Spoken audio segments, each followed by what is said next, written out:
In today's video, I'm going to teach you how to use Wrike for editing. Start by opening Wrike in your browser and signing into your workspace. Once you're in, head to the area where your team organizes work. This might be a space, a folder, or a project. Look for the project that contains the picture or video you want to work on.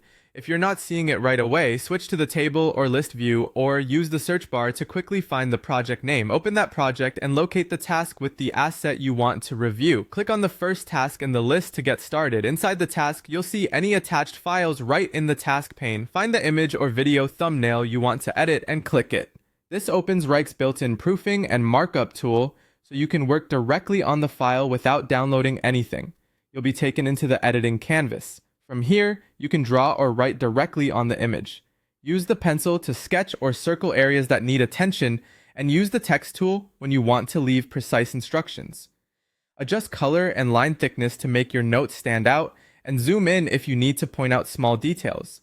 Your markup is non-destructive, which means you're adding guidance without changing the original file.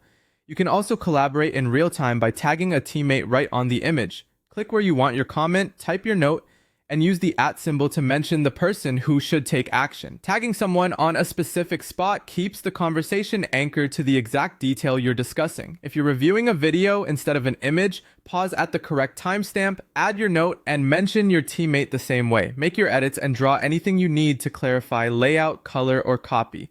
Keep comments short and actionable so updates are easy to complete. If you make a mistake, use undo. And don't hesitate to add a new callout rather than crowding one area. When your notes are ready, click send. That posts your annotations, notifies anyone you mention, and saves your feedback to the task so the team can track it. You can come back later to continue the conversation or mark the work complete once changes are applied. That's it. Quick, clear editing and collaboration right inside Wrike.